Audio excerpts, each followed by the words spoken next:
Ele diz, em primeiro lugar, que, de certo modo, a bondade é natural no homem, mas que, desde os tempos mais antigos, a maioria cedeu, vamos dizer, à tentação do egoísmo, considerando que a natureza havia dado a ele uma carta de recomendação dele próprio, e nem uma carta de recomendação dos outros. Ou seja, você tem que cuidar de si próprio e ter como, vamos dizer, objetivo das suas ações. Ele usa a palavra centro, que eu não acho que, embora ele use essa mesma palavra em francês, talvez o melhor fosse foco, que é o objetivo das próprias ações, né? Porque, por outro lado, é evidente que cada sujeito agente é o centro criador, o centro agente de suas próprias ações. Então a palavra centro fica um pouco ambígua, mas foco, o objetivo, talvez seja melhor. Então, você vê que a norma que recomenda a cada um cuidar de si mesmo em primeiro lugar, ou seja, priorizar a si próprio e não ao outro, ela não funciona sempre. Você vê que em muitos casos, por exemplo, uma pessoa pode se sacrificar por um outro. Uma mãe se sacrifica por um filho, um irmão por um irmão, um pai por um filho, filho pelo pai, assim por diante, um amigo pelo amigo. Isso acontece. Então, você veja que a ideia que nos parece, à primeira vista, quando você expõe isso sem nenhuma maiores precisões, a ideia de que cada um deve cuidar de si em primeiro lugar, ela nos parece tão natural que nós não perguntamos por quê. Na verdade, se cada um sempre tomasse a si próprio como prioridade máxima, então as sociedades não poderiam subsistir jamais. Quer dizer, sem um certo coeficiente de autossacrifício e de generosidade, a sociedade humana é impossível. Na verdade, uma certa cota de generosidade você observa às vezes entre animais, não é isso? A mãe que se sacrifica para defender os filhos, etc, etc.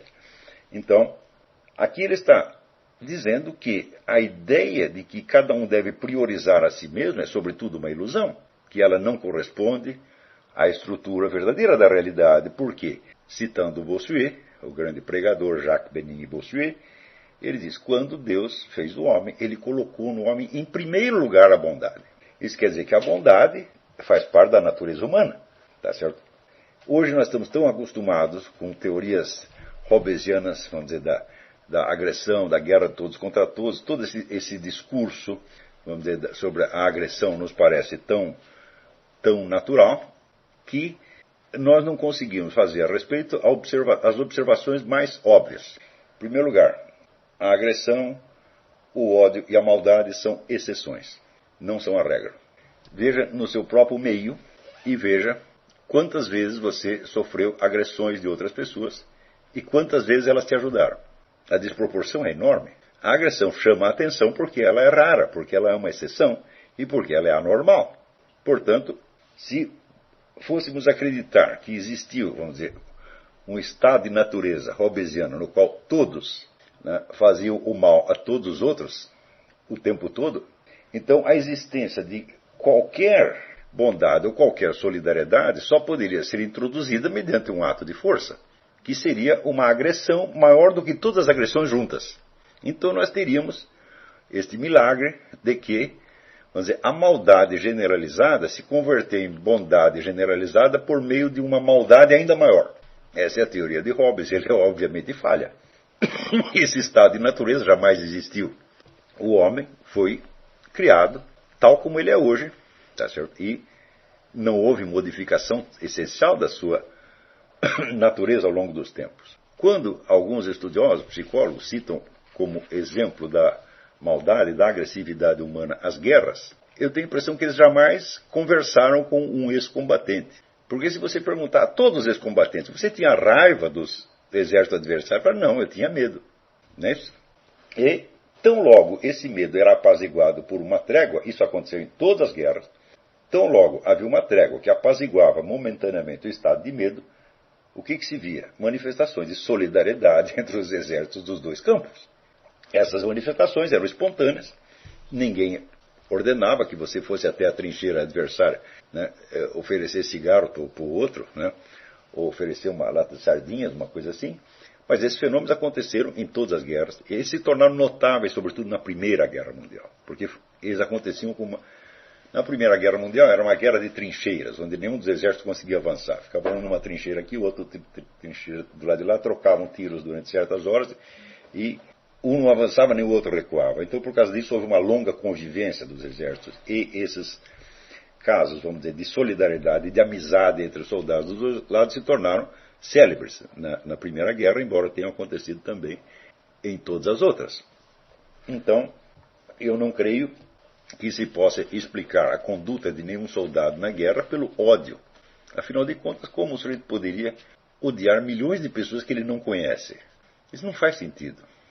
Ainda que ele reconheça que o outro está lutando por uma causa que lhe é adversa, ou que é contra os interesses do seu país, isso aí não cria nem agressividade nem ódio. Joseph Stalin, que era um grande psicólogo, quando perguntaram para ele qual é o motor principal das ações humanas, ele disse o medo, não o ódio, não a agressividade. Então, Santo Tomás de Aquino dizia que a diferença entre o ódio e o medo é que, no caso do ódio, você sente que o adversário é mais fraco, e no caso do medo, você sente que ele é mais forte. Ora, se você tomar cada indivíduo, a totalidade dos seus adversários possíveis é necessariamente mais forte do que ele.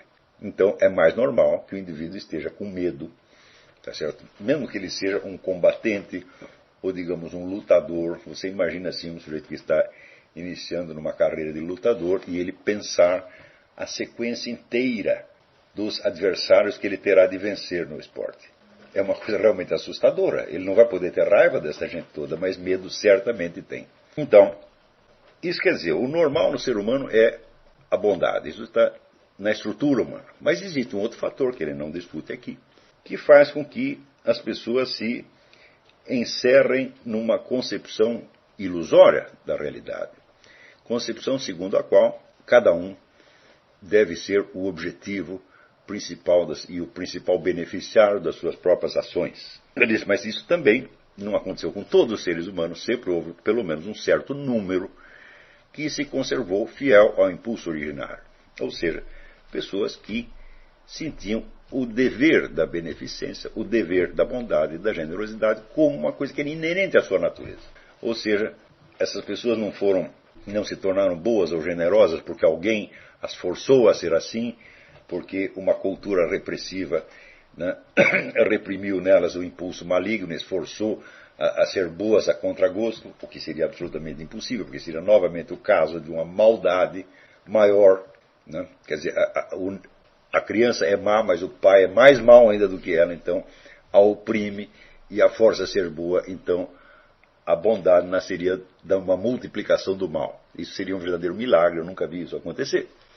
Então essas pessoas, a quem os gregos chamavam heróis, eram pessoas que sentiam os seus semelhantes como se fossem eles mesmos. Ou seja, as necessidades e os sofrimentos dos outros os tocavam como se fossem necessidades e sofrimentos deles próprios. Isso quer dizer que o círculo dos objetivos, dos alvos das suas próprias ações era, em princípio, o mundo inteiro, ou todas as quaisquer pessoas que coincidissem de estar ao seu alcance. E eles eram assim por natureza, e essa natureza se expressava mediante um sentimento que eles tinham da sua própria força. Ou seja, o indivíduo se sentia capaz de fazer o bem para um círculo muito grande de pessoas, e por isso mesmo se elevavam acima das circunstâncias.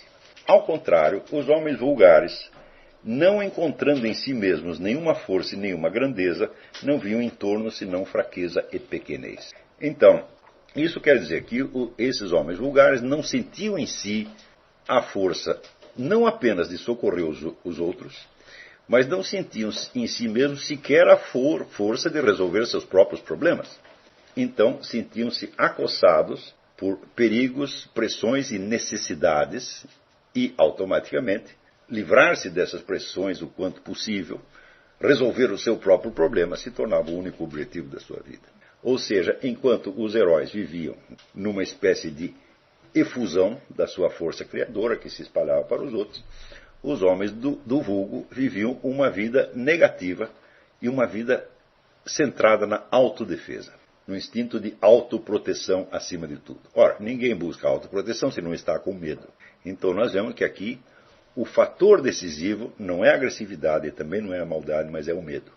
Então a diferença entre a bondade e a maldade é, segundo Ravesson, a mesma diferença que existe entre a força e a fraqueza.